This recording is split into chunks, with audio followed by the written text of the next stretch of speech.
So thank you to everybody for joining us. This is the Richmond Select Board Candidates Forum that MMC TV is organizing. We organized it. Look, everybody's here. We have 3 in person and 1 online, and I will pass over the mic as it is to David Sunshine, who is our moderator of the event. We're aiming to go from 7 to 8 o'clock with lots of chance for everybody to tell us about their perception of what the issues are in Richmond and what needs to be done about it. Great. Thank you, Angelica. Good evening and welcome to the Candidates Forum for Town of Richmond. We are blessed this year to have 2 open positions and both of them are contested, which is a real change. So it's great that we're getting a little more interest. We welcome all the questions, and what we're going to do is let everybody introduce themselves and explain why they want to run for the position they're running for. And then we'll break off and we'll go to the 3-year position and ask questions of them, and then to the 2-year position and ask questions of them. We welcome all the questions from the audience. I only ask that when you are presenting that you ask a question of the candidates. It's their turn to answer questions. And we're not looking for statements from you in the audience at this time. We would like you to ask questions. So having said that, I want to introduce the candidates. First, there's on my right, David Sander. He's running for a 3-year term, and remotely, who's running for a 3-year term also. Then we have the 2-year term. We have Lisa Miller and Adam Wood. So David, why don't you introduce yourself and tell us why you want to be on the select board. Thank you, David. Thank you, everybody. I want to thank MMC TV and David for hosting this. And I especially want to thank Angela, Lisa, and Adam for running. I've been on the board. I've completed 3 3-year terms. This is the first time I've had somebody running against me, which is a good thing. The reason I initially got involved with the select board was I noticed that a lot of the races were uncontested, and there seemed to be a little trouble drumming up interest in running for the select board. So I think this is wonderful, and I want to thank you all for running. This is what local democracy is all about. So who am I? My name is David. I grew up in Jeffersonville, a little north and east of here. My wife and I got married and moved to South Burlington, had a nice little house, got married, and then a few years later started a family. My son Sean, who is with me tonight, and my younger son Will. And living in South Burlington was convenient. We had a nice house for a young professional couple, but it wasn't a place to raise a family. So where to move? I'd always wanted to move to Richmond or to Williston, but I was appalled seeing the growth and the sprawl in the mid-90s. So we pushed our search a little further east, and I've always liked Richmond. We decided to live in Richmond and raise a family here for a number of reasons. Very accessible, a full-time police force, Richmond Rescue, great neighborhood, great place to live. I'm very proud to live in Richmond. Very, very fortunate to be part of this community. So why did I initially run to be on the select board? I'm a social worker in Washington County, and it was very apparent to me that I couldn't go anywhere in Washington County, whether it be a grocery store or a gas station or walking down the street, without seeing people that I knew. But I didn't have that experience here in Richmond, my hometown, the place that I want to live for the rest of my life. I'd have to show my driver's license to cash a check at the market, and I didn't know anybody. Growing up in Jeffersonville, I really appreciated the small town community feel. So my initial reason for running for the select board was to give back to the community, but also to get to know the community and get to know my neighbors. Fortunately, that's worked out very well. Being on the select board, I've gotten to know many, many people, and I feel like I'm giving back to the community I love so much. So that's the 3-minute introduction of who I am and why I'm here. Thank you. Thank you, David. Angela, would you like to introduce yourself and tell us why you're running? Yes, David, thank you. To both Davids. I am remote. I want to just address it right off. I am, the plane ticket to go to Florida for February vacation was purchased before I got my petition filled in and submitted for my candidacy. So I'm here, and I think it speaks to the nature of life after the pandemic, in that we have this opportunity to be able to be active participants in our community. And so I echo what David Sanders said about why he ran 9 years ago, that so many of the positions on the town ballot are vacant or people are running unopposed. So that's the primary reason why I'm running, is that I believe that my community needs choices. And I want to also say that I aspired to be on the select board 12 years ago when I ran against an incumbent at that time, Chris Granda. I have wanted to serve my community in this capacity for over 10 years.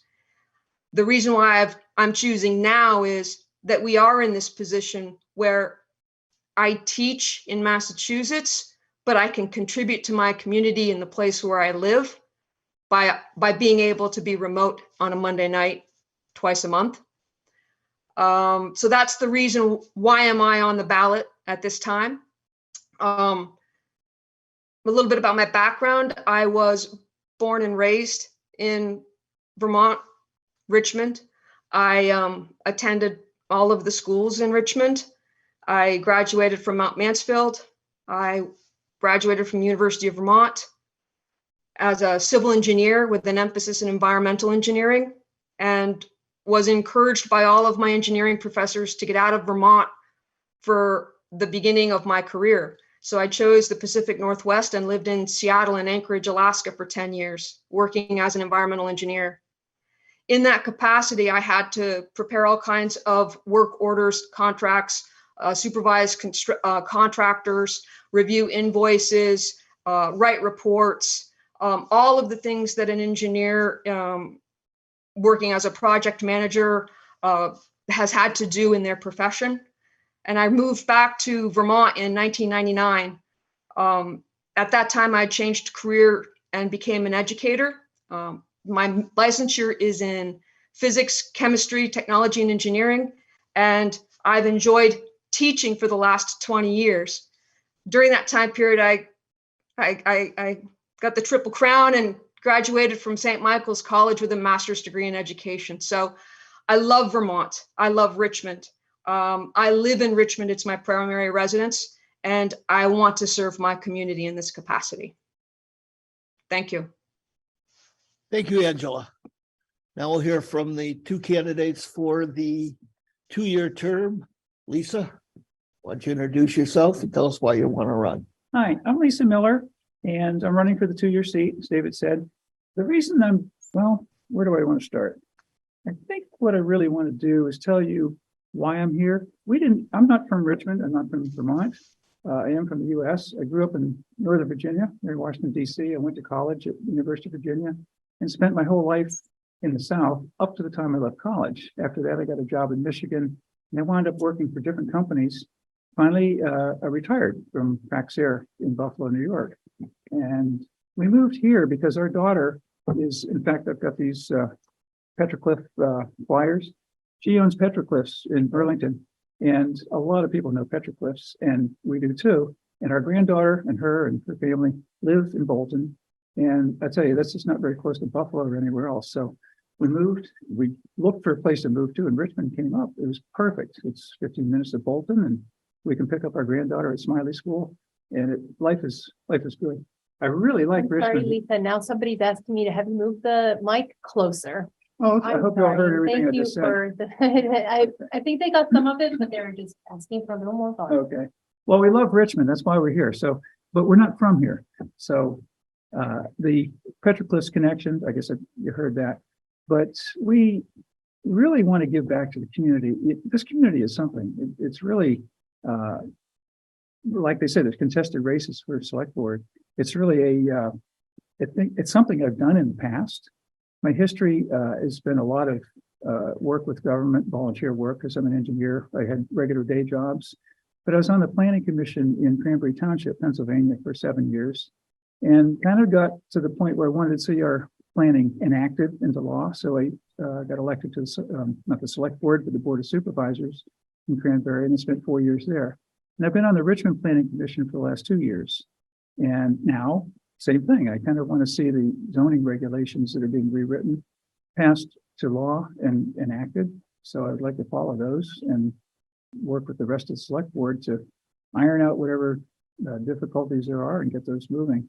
So my professional career, I did spend as an engineer, graduated with chemical engineering degree from UVA, and had a series of jobs.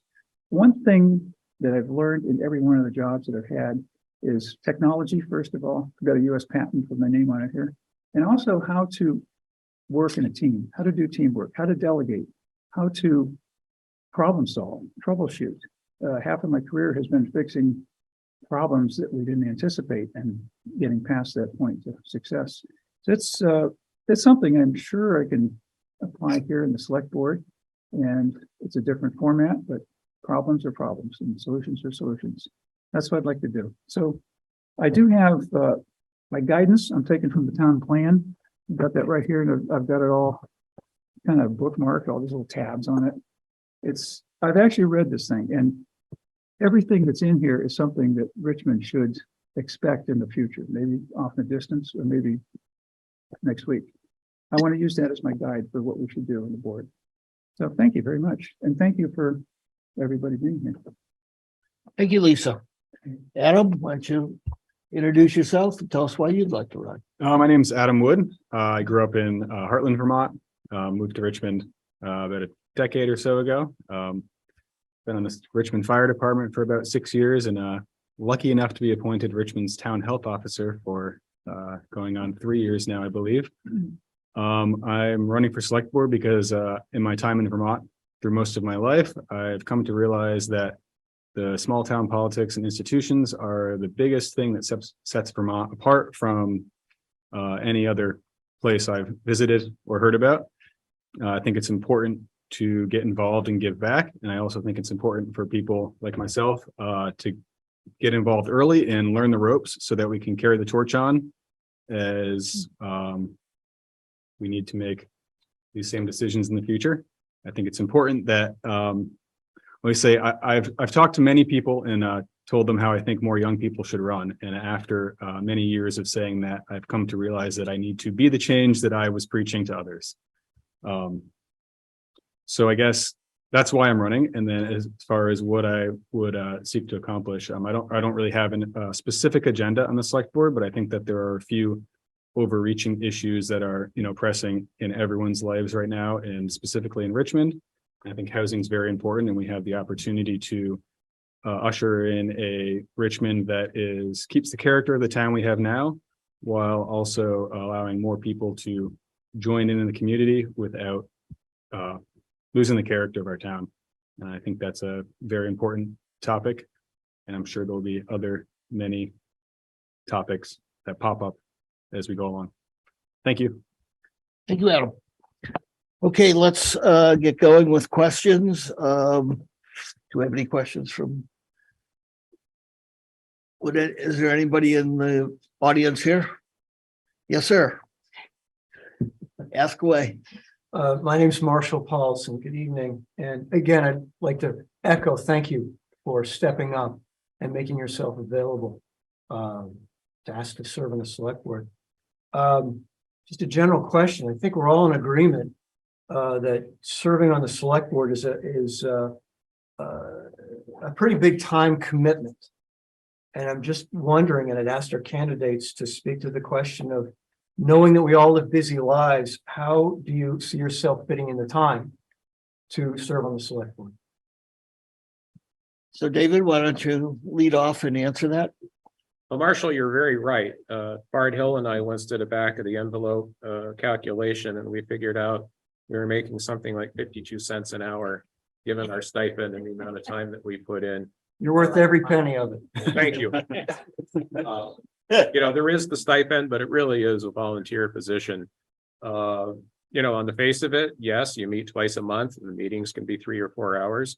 But there's a lot of time that goes in outside of the meetings, reviewing all the information that comes before the select board, preparing to be able to come to a select board meeting with questions that need to be answered, engaging in discussion with other people who might not agree, doing a lot of your own homework on issues, trying to find best solutions to problems that come up, exercising judicial responsibility and capital expenses. The underlying issue of affordability is huge. But to answer your question, I think my tenure on the select board shows, I don't really want to brag, but I think I've attended every meeting except for one meeting that I watched virtually while I was in ICU. So I get a pass on that one. But it is a commitment. It is something that if fortunate enough to be elected, there is a responsibility to fulfill, and it is a huge time commitment that I feel that I've met. Nobody's perfect. I could spend the next 20 minutes telling you things I could have done better, but I do try to give it the attention that it needs and the time that it needs. So I hope that answers your question. Thank you, David. Angela? Hello. This isn't going to sound like a brag. I at the risk of sounding, I don't have a spouse. I don't have children. And I have large chunks of time as a school teacher in my vacation time to be able to commit to this task, this Herculean responsibility that the community would bestow upon me if I get elected. So I kind of sound pathetic that I might not have a life, but I think I have plenty of time for this volunteer position. And I almost want to say tongue in cheek, I didn't know there was a stipend. So we get paid? I have the time to dedicate to review the documentation, to make the phone calls and meet with the people necessary to get informed and educated about the issues that are affecting Richmond. And that's my answer. Thank you. Thank you, Angela. I think I'm going to change up a little bit, and since it just seems to make more sense to let you folks answer the same question. Just if the audience would understand that Angela and David are running for one seat and Lisa and Adam are running for a second seat. So Lisa, why don't you answer that question also? Sure. Well, I'm retired, so I've got a lot of time, and 52 cents an hour is more than I make right now. So I'll take it. I'm retired from Praxair Incorporated, and at Praxair, I learned a lot of management techniques I'd like to apply. I finally learned them, and then I retired. So I've got this knowledge I can use. I think I can bring that to some of the things that the town is doing. And select board is a good place to apply that. And something else, there's some things I want to accomplish that I'm in a place now where I want to live. I want to see it long term. I've lived several places in the last 10 years that were great, but I didn't participate in the community that much. Now I want to. I really do. I love Richmond, and it's got all kinds of opportunities. It might be a small town, but it's dynamic. It's really got a lot going on under the surface and even on the front of it. And for example, 10 years ago, there were boarded up windows on Bridge Street. Today, you can't find a parking place. And they've built more parking since 10 years ago. And it's a good sign. If you can't find a parking place, somebody else is parking there because they're buying something or they're enjoying something in Richmond, all those things. So I'd like to be part of that. And that's why I have the time, because I'm retired. Thank you, Lisa. Adam? Well, I think I have the least amount of time out of anyone here, it sounds like. I have 2 kids. I own a small construction business. I'm on the fire department, and I'm the town health officer, which, is a very minimal time commitment on the last one. This is a discussion my wife and I have had a few times. And I guess for everyone that doesn't know me, I would point to my history in town of biting off projects that seem very large, mostly in my spare time, or taking on large responsibilities with the fire department when I have a child in the NICU for months on end, and pulling through and making it a success. And so I've talked about this, and I think something would have to change a little bit, and I might take a small step back from the fire department as needed to enable me to dedicate as much time as is needed to the select board. I think that the fire department is in a spot where they have people that can fill that very easily, and so we're lucky to have that in town. Thank you, Adam. Is there any other questions you can entertain from the audience here in the room? How about out in the public? Do we have any questions out there? Don't be shy. I see one raised hand now. Alan Knowles. Alan, would you like, there you go. Yes, I would be interested from all the candidates as to what means of transportation they utilize within the village center and within the town, pedestrian, bicyclist, motor vehicle, other. Are you saying you want the candidates to tell you what type of, how they get around? Yes. Okay. And what their experience is getting around the village center in the town of Richmond with those modes of transportation. Fair enough.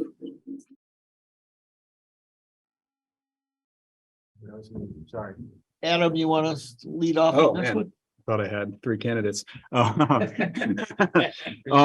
I guess so. My primary mode of transportation now is a pickup truck, because I'm always either going to Richmond Home Supply or carrying something to a job site or children around.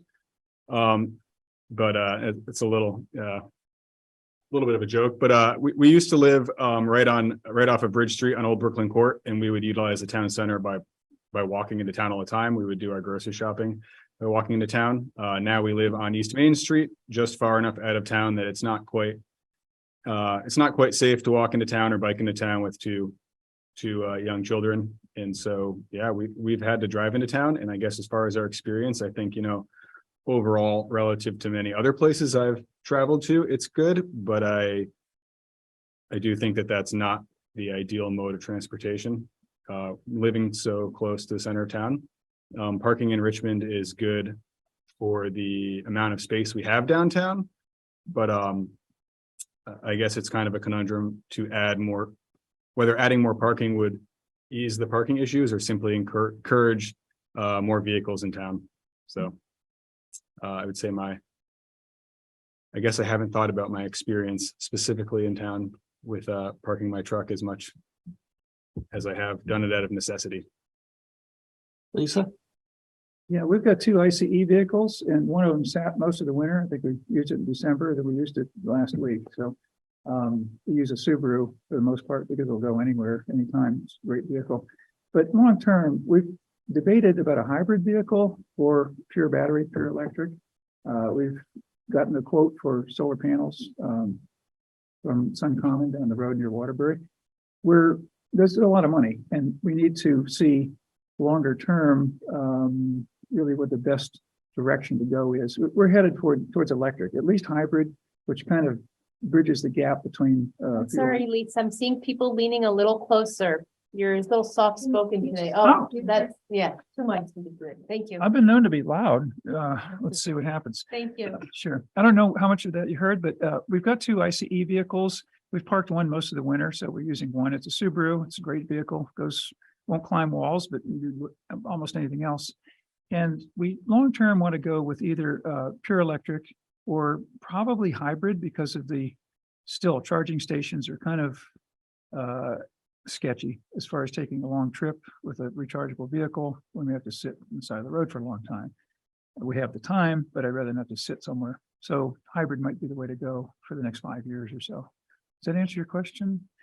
Okay, Angela, would you like to take a crack at that? Yes. Good evening, Alan. I drive a 9-year-old SUV. It's an all-wheel drive vehicle, and I live about 3 miles out of town.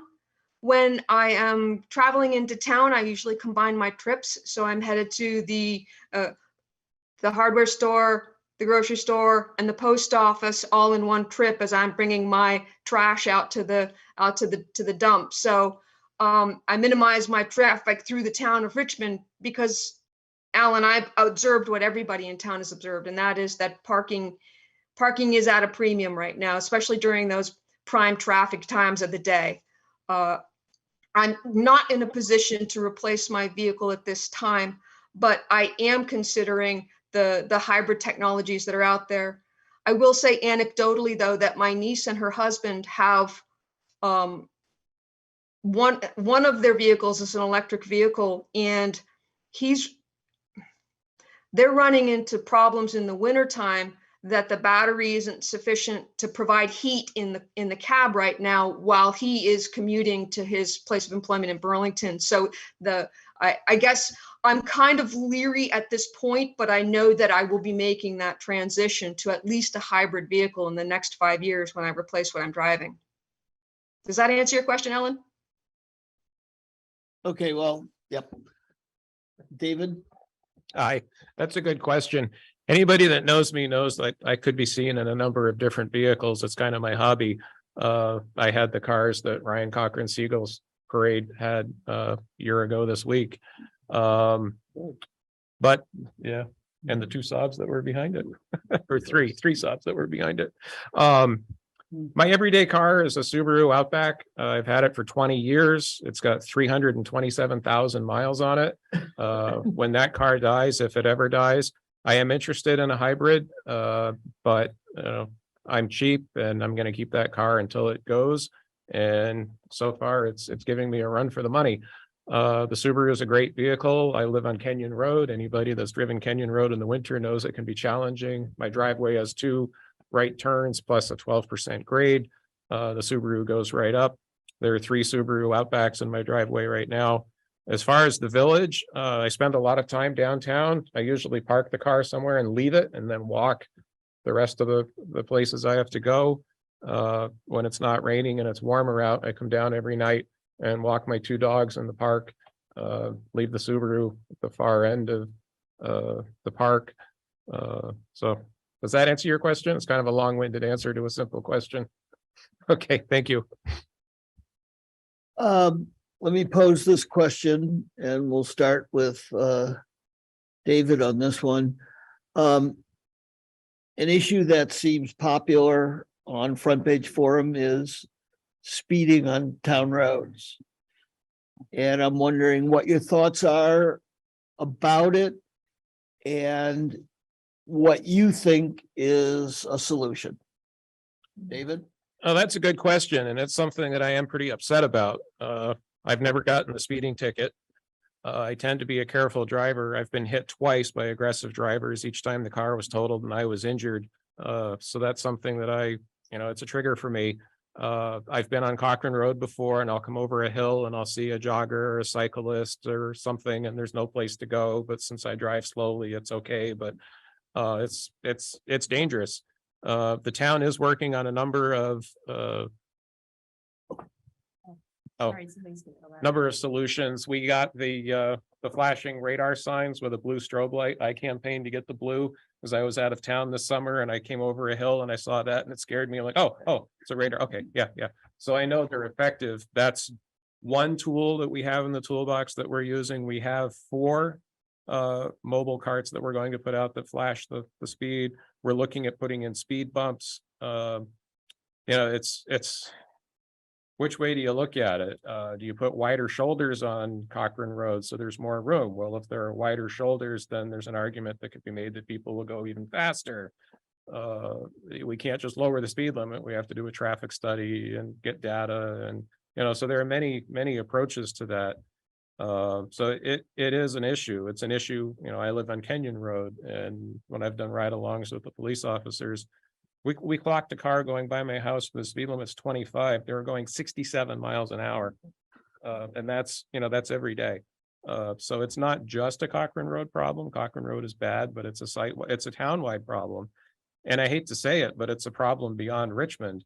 I commute down to Barrie where my office is, and, I set my cruise control at 70, and even at 70, cars are whipping by me, and I'll be going 70 and a car will go flying by me, and there will be a cruiser in the median that just watches it go by. So aggressive driving is a huge issue. It's not just a Richmond issue, but it really is a safety issue. Thank you, David. Angela? Thank you. I agree with David. His point is well made that speeding on all the roads in Richmond is a problem. I want to say that when I lived in Jonesville, I was one of those runners and cyclists that used Cochrane Road on a regular basis. So I've seen Cochrane Road's situation from both sides of the steering wheel, whether I was an athlete on the road, sharing that road, or whether I was driving back and forth. My commute is spent mostly on the highway. And much like David indicated, once I set the cruise control, he's absolutely right. And he's actually, I'm a little bit slower than David on the highway because I'm more interested in saving gas than getting somewhere quickly. So I tend not to speed. I usually travel at those posted speed limits. And he mentioned something called a traffic study. And we need to be prepared. Those experts will actually do a traffic count. They'll look into the number of accidents that have occurred. There may be the recommendation that the posted speed limits that can be supported on that right of way may be higher than what they are right now. I'm not advocating that they raise those speed limits. What I'm saying is the study and the data from that study could support speed limit changes in either direction. That's all I'm trying to say. I'm not prepared to change the speed limit on Cochrane Road to be something higher than what it is. And I'm not short-sighted enough to think that some of the traffic calming measures that are being proposed are going to be the panacea that cures all Cochrane Road traffic ills. We do need wider shoulders on Cochrane Road. I know that as the jogger cyclist. But whether or not that's going to make people more reckless, I don't know. I just appeal to, I just try to do what's right as that jogger or as that person behind the wheel of the car and drive the posted speed limit and be observant and be considerate of everybody that's on the road. That's my position. And I don't believe the traffic study should be limited to just Cochrane Road. If in fact people are using Cameron Road as recklessly as David has indicated, then maybe more roads need to be analyzed in addition to Cochrane Road. That's how I feel. Thank you, Angela. Lisa? Sure. If the speeders would spend a minute living in the house they just sped by, and I'd like to know how they feel about it now. And the joggers who are 3 abreast on Cochrane Road, if they were driving the car that I was driving and we were switched, I'd like to know how they feel or what they said under their breath. It's human nature that I guess there's really no cure for it. But I wish people could look at the bigger impact, not just themselves, but what they're affecting. And I think a lot of that behavior would go away. But until we figure out how to do that, the town is planning on putting speed tables in Cochrane Road. They've got to wait for the paving season. They haven't been designed yet either, so that has to come first. Those will work. I've seen the ones, I've driven over the ones in Jericho, and if you hit them a little too fast, you'll know it. You probably won't do it again. It's very uncomfortable. It doesn't hurt the vehicle like a really sharp speed bump, but its intent is to give you kind of a lift out of your seat if you're going too fast. It's not pleasant. So those are a good solution, I think. I really wish we could change the basic behavior. We wouldn't need to waste money on asphalt and putting speed tables, but until we can fix the behavior, that's the next best thing. Thank you, Lisa. I'm sorry, Lisa, just for the next one, if you could lean in a little to the mic. I don't know what's happening, but I hope you can read lips out there or something. I Adam? want to hear. Yeah, so I think speeding is obviously an issue in our town, but I think that the issues with speeding, like many issues in Richmond, are a symptom that's seen wider throughout our state and country. And we can take measures on individual roads as violations become troublesome and dangerous. But as Lisa said, I don't think we're ever going to eliminate speeding without fundamentally changing the way people view commuting by car. And I think that we need to look at specific areas that seem the most heavily trafficked by multiple types of transportation and really reevaluate how we are designing those areas. And I think that's a long-term solution. So in the short term, many of the traffic calming measures are worth exploring, and Cochrane Road might be a good test subject for measures to deploy elsewhere in town. I do think that putting speed humps on Kenyon Road might be a losing effort, but I think there's some speed ruts on Kenyon Road right now anyway. There are. Drove over half an hour ago. Propose a lightning round related to that question that Meg asked for the follow-up. Sure. We do a lightning round because Meg had a very good question. I don't know if you want to pose it yourself or if you have a new question. We can't hear you. You're muted. Sorry. I'll get the hang of it. Well, my new question is that no one really addressed kind of the obvious question of police enforcement. We haven't talked about that. Can we go around quickly and say what you think about that? So that was on my list, and if you don't mind, I'd like to just expand that a bit and ask the Thanks, candidates for their thoughts on the status of our police and where they think Richmond should go with the police force. Should we keep a police force? Should we make greater efforts to work with, say, Williston or Heinsberg on a police force? Or should we eliminate a police force altogether and rely on the state police or sheriffs? Adam, why don't you start that one off? Sure. This is actually a question I've mulled over a lot over the last few years. Obviously, police reform has been very popular, really hot topic in the US for many reasons that we're lucky to have avoided in Richmond so far. I guess so what I'll say is I don't think that the footing that the Richmond Police Department is on at this exact moment is sustainable. We have I think a recruiting crisis that reflects a national recruiting crisis. We have had lots of turnover in leadership, which may or may not have negatively impacted morale and the ability of the police department to act. So I guess I'm not yet in favor of eliminating the police department in Richmond, but I do think it's definitely time to explore consolidating it with other departments and starting to share that overhead. I mean, I know having 3 officers, I believe it is in Richmond, is it's a lot to ask of them to be responding 24/7. It's an insurmountable challenge for them. And yet the amount of police officers that we would need to get back to that level would be a really hard thing to accomplish under the current conditions everywhere. And so I think consolidating with the surrounding department, if we can come to an agreement that allows Richmond to have a real stake in that, and not just hiring the outside department to oversee us day to day, is a hopefully a good and viable option. I guess I don't see a situation in which we don't give up something from the police department we had 6 to 10 years ago when I moved to Richmond. And so I think there's a lot of hard choices to be made there. And yeah, it's not a great situation. Thank you. Lisa? Sure, thank you. I'd really like to keep a local police department. We're at 50% staff right now. We've got one officer who's half-time, actually a little below 50%. He'll come back, it's Kevin. I don't know if he's back yet, but that will help. But come summertime, we're going to have more demand on police services overall, particularly ticketing cars in Dudley Road. Thank you. Probably West White Hill.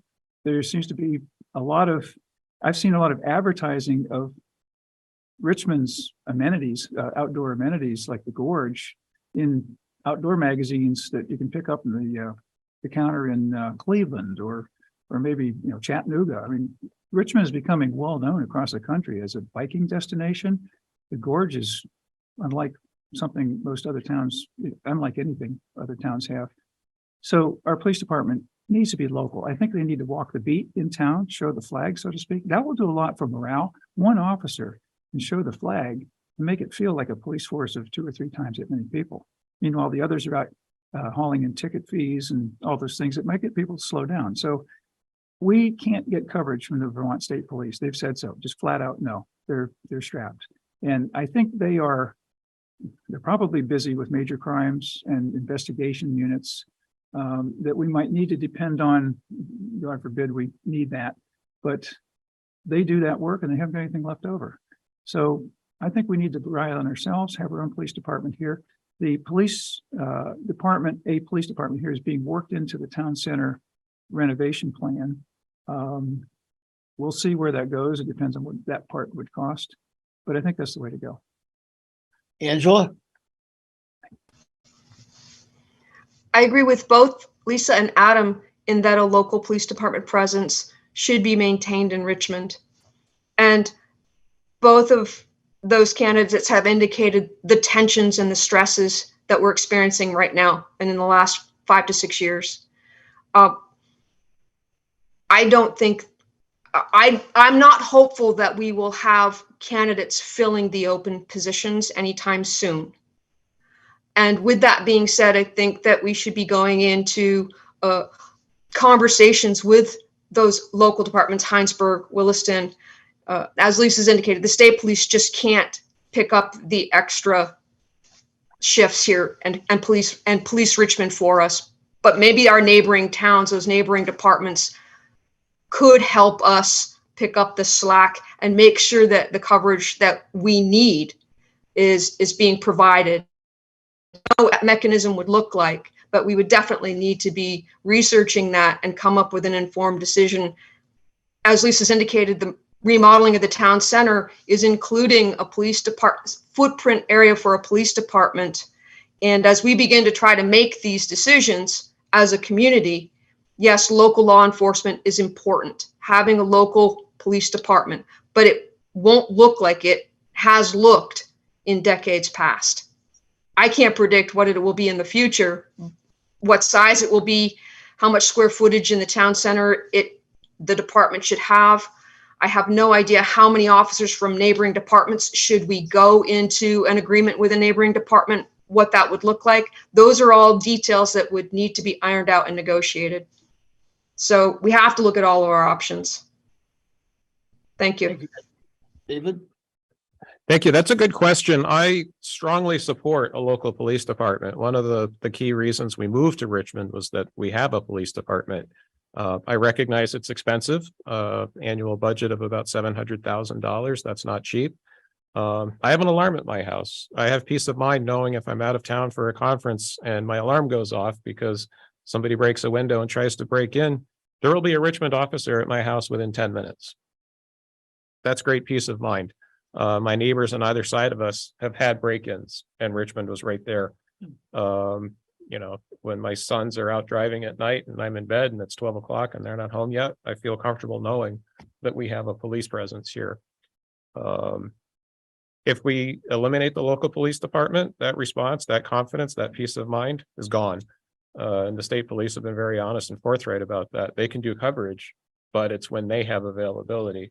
They're having the same problem that we are having. It's a statewide problem. It's a national problem. There's a huge shortage of qualified police officers right now. The demand is much, much greater than the supply. Being a police officer is a hard job. When I first got on the board 9 years ago, I had no understanding of what a typical day in a police officer's shift looked like. So I asked to do ride-alongs and I rode with every officer and it was an adrenaline rush. I was exhausted after 2 hours and they're working 8 and 10-hour shifts. It's a hard job. And I really got an appreciation for the job that they do.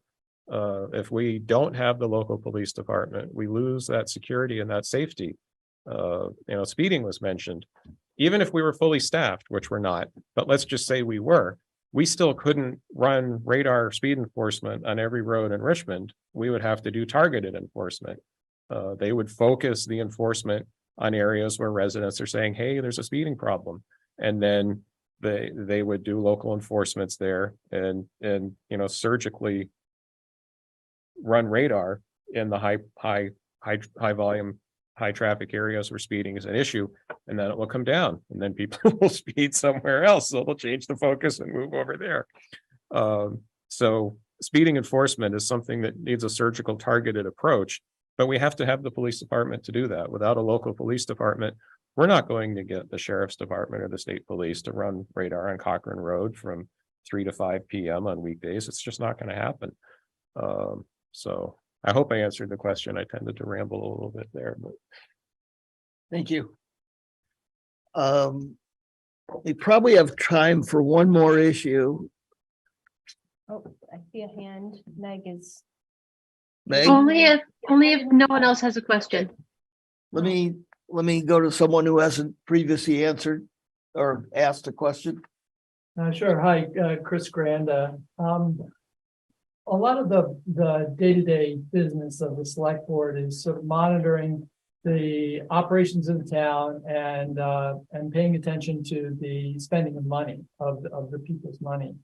But I would like to invite the 4 candidates to look ahead a little bit and share any thoughts that they have about things that, if they're on the select board, they would like the select board to spend some time and effort in preparation.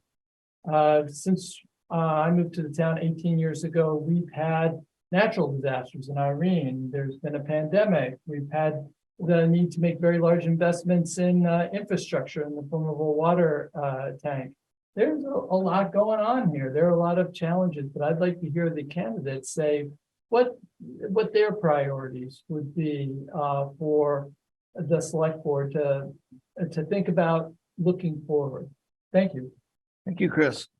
Why don't we start with David? okay. Thank you, Chris. That's a good point. A big problem, and this isn't a Richmond problem, this is an everywhere problem with municipal government. There's an idea of just throwing money at something and that will fix it. When I was first on the board, I was shocked to see how much money we were spending on the water and sewer department on water line breaks on East Main Street. Every break was between $10,000 and $30,000. And after the money was spent, we didn't have anything to show for it except our rusty line wasn't leaking anymore. So we did the math and we realized that yes, a bond payment to replace that line was expensive, but we had something to show for it. We had a capital asset, and the savings and not having to fix that line 3 or 4 times a year was greater than the cost of the bond payment. On the highway department, we adjusted the replacement cycle for the dump trucks, the grader, the front end loader, the excavator. We ran the numbers with Pete, and we realized that as vehicles and equipment were entering the end of their service life, we were spending a fortune maintaining them. So we backed that up a little bit. We were trading them in a little sooner, getting a really good trade in on it. And the new vehicle was coming in under warranty, and we're actually having better equipment and spending less money doing it. So Chris, you're right.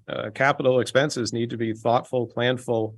One thing that we started using was a capital asset management program. It started in water and sewer, and we spread it over to highway.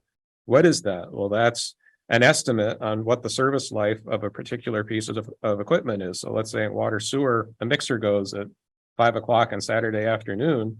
Well, you have to scramble and run and find somebody that has it in stock and pay full retail and pay somebody triple time to put it in. But if the asset management program says, hey, this mixer's at the end of its life cycle, we can buy a replacement, have it on the shelf, it breaks, much less money. So yeah, hindsight's 20/20, but planful execution of financial management and capital expenses is important. Thank you. Angela? Thank you for the question.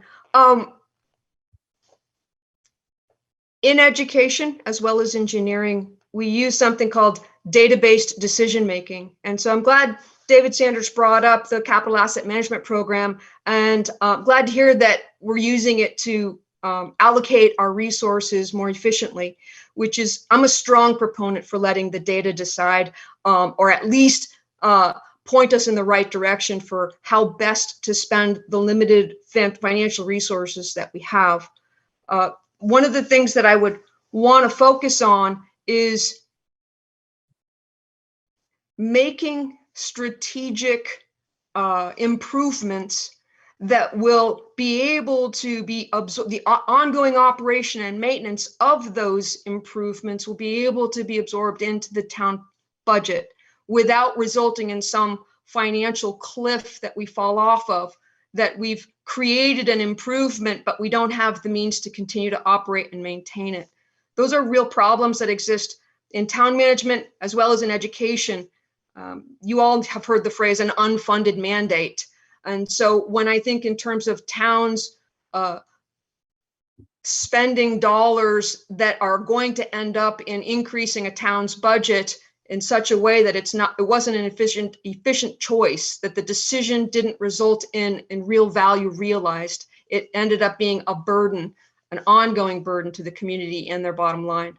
So I guess I boil down to allowing data and the analysis of that to inform the way we're going to spend our limited resources and have a more pragmatic approach. That's my position. Thank you, Angela. Lisa? Thank you. You know, I agree with what. Lisa, David why don't you said. lean forward a little bit? Hi, me again. Mike, Lisa, Both of them? I don't know. I don't know if they can take that. Okay. I agree a lot with what David said. This town has a really good management team. The role of the select board is to manage that. We don't do the work. We hire people that know how to do the work. We hire good people, give them tools to do their jobs, and then get out of their way. They do the work day to day. We shouldn't have to step in if everything's going correctly. As far as I see, that's exactly what happens in Richmond. We have good people. Our highway superintendent has saved $100,000 by us doing sidewalk pouring ourselves. Instead of hiring a contractor to come from wherever, bring all their forms and all the stuff, lug all the stuff over the roads, and then take it away at the end. We keep our people busy and we're saving that much money just on sidewalks. This is the kind of planning that they're doing down there. And this is the kind of planning that will keep our budgets in the black way into the future. Our budget right now for fiscal 74, for fiscal 24 is, I think, 3.67% increase over the previous year. That's half the rate of inflation.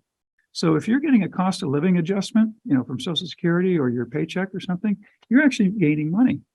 You're getting 6 or 7%, and the tax is only going up 3.6%, 3.67. So that's the kind of fiscal prudence that we've got here in Richmond. It's really good. Thank you.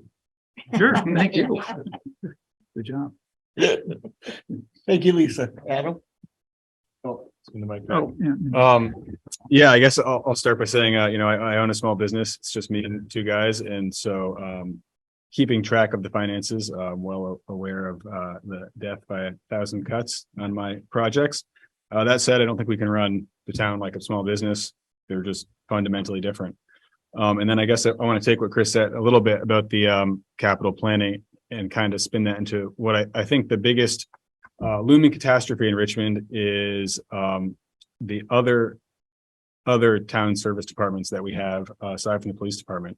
I know Richmond Rescue is on strong footing, as strongest footing as any rescue department can be in our current climate, which is not the strongest footing you can be in. And I know the fire department is really, we have a great group of people that are very dedicated and very experienced and respond to calls. And I think that the level of experience and dedication of a small group of individuals has really masked the large problem we have. You know, really, I would say more a looming catastrophe when the aging membership is no longer able to respond to the very physical and demanding calls. I think that needs to be addressed through a recruitment and a multi-pronged approach sooner rather than later, before we get to the situation where we have a fire department not responding to life and death calls and relying on departments from surrounding towns to respond to car accidents and fires in a not so timely manner. Been working in the fire department to try to recruit, but I think that, you know, part of what really initially motivated me to run for select board was seeing that the fire department itself does not have the the means or the expertise to solve the problems that we're facing with staffing and recruitment, and that we're limping by now, but it could be a glaring problem in the future.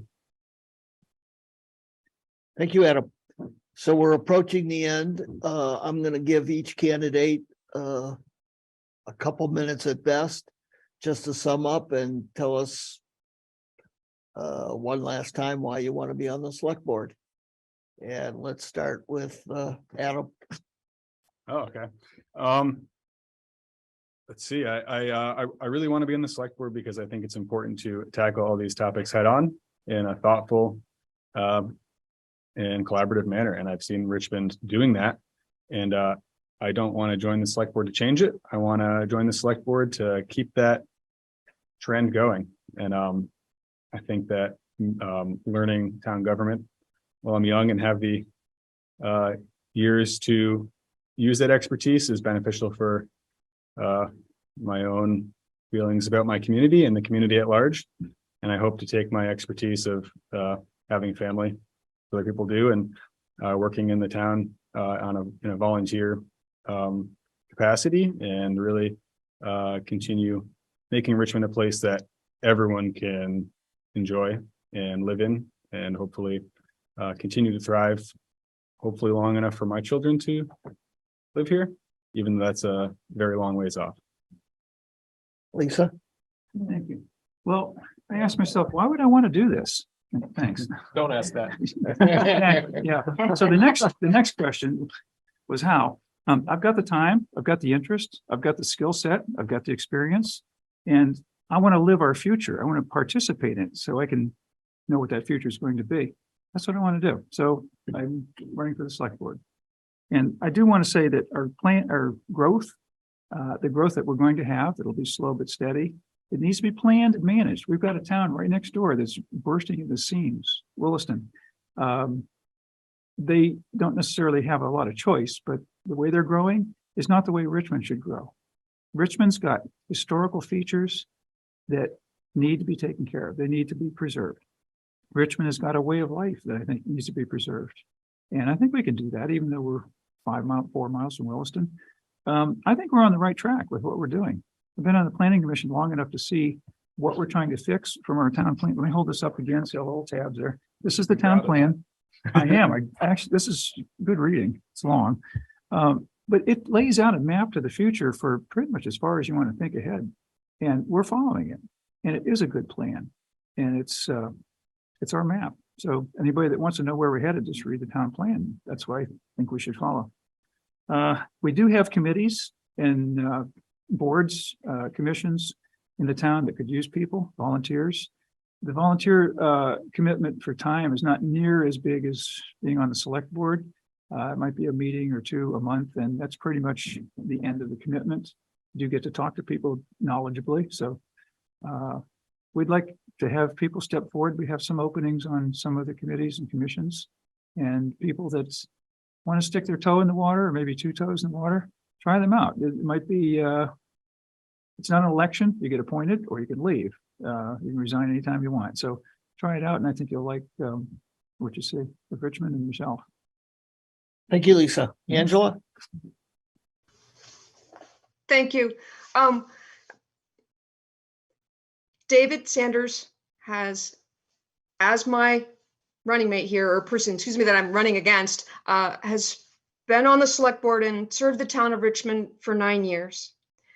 I just want to give my community an option, a choice. We are diverse. We are dynamic. Lisa's absolutely right. We have to be forward thinking. I am hoping that the growth that we experience in Richmond can be as moderate as Lisa has indicated, but I think we need to be prepared. A plan is a great thing to have, but we need to be able to be flexible. Just because it's on paper, it might not be exactly what we need to implement as we grow, and definitely be pragmatic and future thinking. So while I am thankful for David's dedication for 9 years, I'd like to give my community an option. Thank you. Thank you, Angela and David. Thank you, David. Thank you, Angela. I'm very happy. I think that you, the voters, should be very proud that there are 4 candidates here willing to step up and run. And quite frankly, I think any of the 4 of us are worthy candidates. So I'm glad that we actually have some interest in these races again. And I'm glad that Angela has stepped up to run.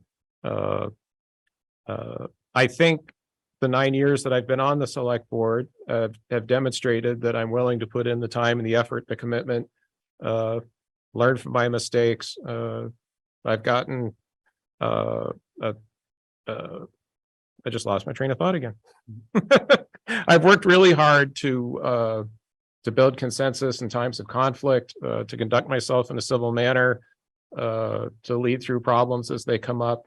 I don't like looking at the problems. I like looking at the solutions. When mistakes happen, I don't want to dwell on, oh, we made a mistake. I want to learn from it so we don't make that mistake again. I've learned a lot over the last 9 years, and I would appreciate an opportunity to keep going. But again, thank you, everybody. This is wonderful that we have so much interest in these races. Thank you, David, and thank you all candidates. Really appreciate it. Lisa, I just want to say one last thing. Could I? Okay. go for it. There's a statement in project planning or project management that if you don't know where you're going, any road will take you there. So we know where we're going. Thank you. Mhm. And thanks to all the candidates. And I appreciate all the people who tuned in and listened, and this will be rebroadcast, correct? Oh, yes, this will be rebroadcast many times till town meeting day and will always be online forever. And I would urge you. Good. I would urge everyone to vote either in advance or on town meeting day. But appreciate it. And Correction, thank you. please. Town meeting is held Monday evening and voting is on Tuesday. Oh, So we're not voting at town meeting but you this can't, year. but you can vote in advance. Please do. Yes. Thank you. Well said. Thank you all very much for tuning in. Bye now. Thank you, David.